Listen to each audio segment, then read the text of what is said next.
On a seemingly ordinary day in a bustling courtroom, a stern-faced judge prepared to handle yet another traffic case.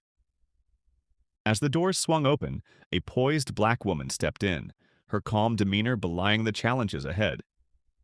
To the judge, she was just another defendant, guilty of reckless driving and wasting his time. But little did he know, this case was about to take an unexpected turn. The tension in the courtroom was palpable as the judge leaned back in his chair, smirking while scanning the case file. To him, this was just another open and shut case. A minor traffic violation, speeding, reckless driving, hardly worth more than a few minutes of his time. Without a second thought, he spoke with a dismissive tone, handing down his verdict. A $289 fine, no questions asked. To the judge, the matter was simple. Pay the fine or take it to appeal. There was no room for discussion, no room for nuance. But as he motioned to move on, the woman calmly raised her hand. Her voice was measured, respectful.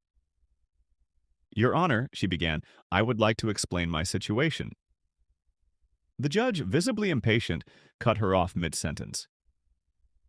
"Explanations won't change the facts," he snapped, his words echoing through the silent courtroom. "Just pay the fine or appeal if you must. Next." Little did the judge realize this was no ordinary defendant standing before him, and his hasty judgment was about to unravel a truth he never saw coming. As the judge's words hung in the air, the room fell into a tense silence. The woman, unfazed by his dismissive tone, stood tall and composed, her expression calm yet resolute. Despite the judge's attempt to brush her off, she stepped forward with an air of quiet confidence, every movement deliberate and controlled. The murmurs of the courtroom grew louder, a ripple of curiosity spreading through the crowd. What was this woman going to say? Who was she, really? The judge had already made up his mind. This was just another routine case. But the woman wasn't backing down. With the same calm voice, she addressed him once again, her words measured but clear. "With respect, Your Honor, I request to make an official statement for the record." The judge's irritation was evident as he waved her off, his patience clearly running thin. His face tightened and he muttered, "Fine, but keep it brief. We're not here for a debate." But there was something about her demeanor, something about the way she held herself that told the judge this wasn't going to be as simple as he thought. The courtroom buzzed with anticipation as the tension in the room continued to build. The room, thick with tension, seemed to hold its breath as the woman reached into her bag with unshakable calmness. There was no rush in her movements, no hint of panic, only quiet, measured determination. Slowly, she retrieved something from her briefcase, and as she pulled it out, a sense of gravity filled the air. The courtroom, which had been on edge, now stood still, unsure of what was coming next. The judge, still frowning and clearly irritated by what he perceived as a waste of his time, barely glanced up. But as the woman presented her credentials, the room seemed to shift. His eyes narrowed, then widened, then flickered with uncertainty. The proud, dismissive air he had carried moments ago was beginning to crack, replaced by a growing sense of confusion. With deliberate precision, the woman slid her identification and supporting documents across the desk. Her voice, though calm and steady, carried a weight of authority that could not be ignored. "Your Honor," she began, "I am an appellate attorney. I was reviewing case law on my way to an important hearing when this incident occurred. Here is my identification and documentation." The judge, now visibly flustered, leaned forward, his brow furrowing as he stared at the papers in front of him. His lips parted as though to speak, but the words didn't come. Instead, he stammered, "You're an appellate attorney? Why didn't you mention that earlier?" The woman, unwavering and composed, fixed her gaze upon him. There was no anger, no frustration, only the simple truth. "You didn't give me an opportunity to speak, Your Honor," she replied calmly. The shift in the courtroom was palpable now. The judge, once so certain of his power, now seemed smaller, caught off guard by a simple yet profound truth. The woman, in a matter of seconds, had transformed from an inconsequential defendant in the judge's eyes to someone who could not be dismissed, The room buzzed with a new energy as the judge grappled with the implications of what he had just learned. As the woman stood before the judge, the atmosphere in the courtroom shifted again, this time with a quiet intensity. The air was thick with anticipation, the silence hanging over the room like a heavy fog. Every eye was now on her. The woman who had been dismissed with little more than a glance, now poised and ready to speak her truth. She took a deep breath, her posture straight and confident, exuding an unshakable calm that only served to highlight the tension in the room. Her voice, when it came, was firm but measured, each word deliberate, each sentence a well-crafted point. "Your Honor," she began, "as a legal professional, I find it troubling that you chose to make assumptions before hearing my side of the story." Her gaze never wavered, locking with the judge's as if to challenge him to confront the reality of his actions. Isn't fairness the very foundation of justice? Isn't it your duty to ensure that everyone is heard, no matter who they are or what they seem to be?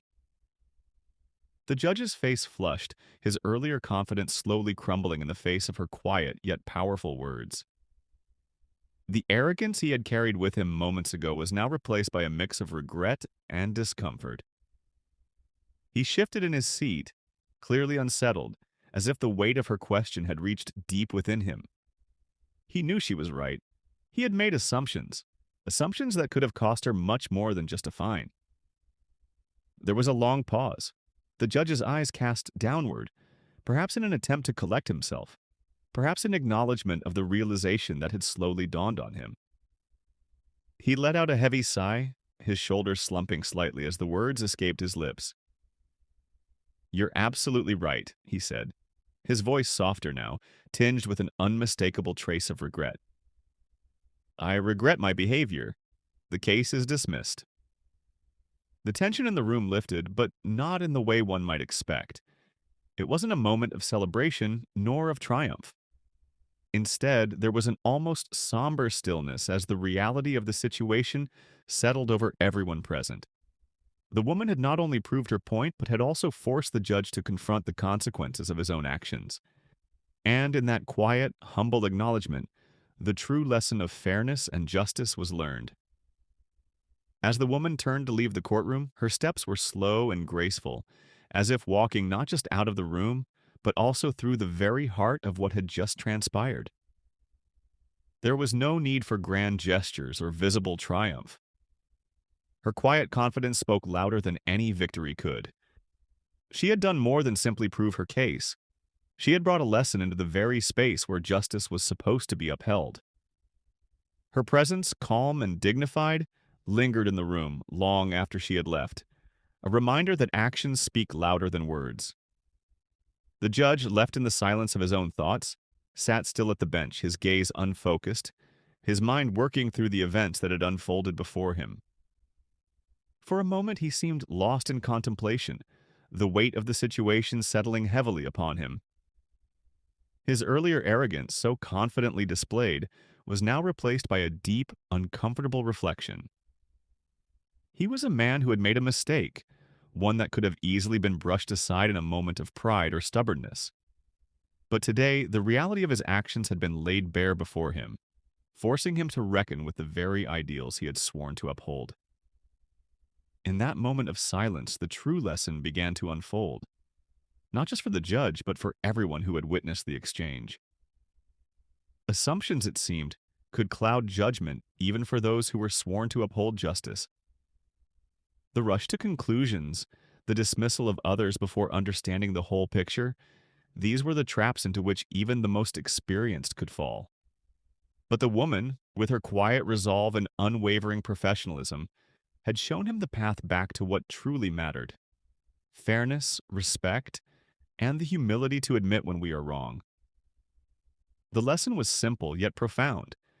No matter the case, no matter the person standing before us, respect and fairness must always prevail.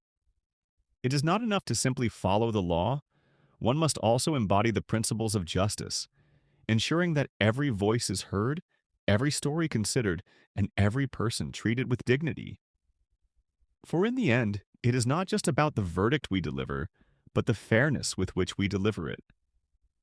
As the judge sat there, lost in his thoughts, it was clear. Today, something had changed. He had learned the true meaning of justice, not in the easy comfort of a quick judgment, but in the humility of acknowledging his own mistake, and in the quiet strength of a woman who refused to be dismissed. In that exchange, there was growth, there was understanding, and there was the promise of a better, fairer tomorrow. As the screen fades to black, leaving behind only the words, "Justice begins with fairness," the weight of the story lingers, leaving us to reflect on the lessons it has imparted. It's a reminder that true justice is not just about the law, it's about how we apply that law with fairness and respect. It's about the humility to admit when we've been wrong and the courage to make things right. And today we've seen a moment when a simple act of fairness turned the tide in a courtroom, shifting the balance from assumption to understanding. But now we turn the spotlight to you. What did you think of this story? What do you think about the role assumptions play in judgment, especially in places where fairness is meant to reign supreme? Could something like this happen in our own lives, in our own courts? We'd love to hear your thoughts, so don't hesitate to share them in the comments below. And if you found this story compelling, if it made you stop and think, then be sure to show your support. Like the video, share it with your friends, and don't forget to subscribe. We've got many more thought-provoking tales just like this one, and we wouldn't want you to miss a single one. Every story has a lesson, and every lesson is a step towards growth.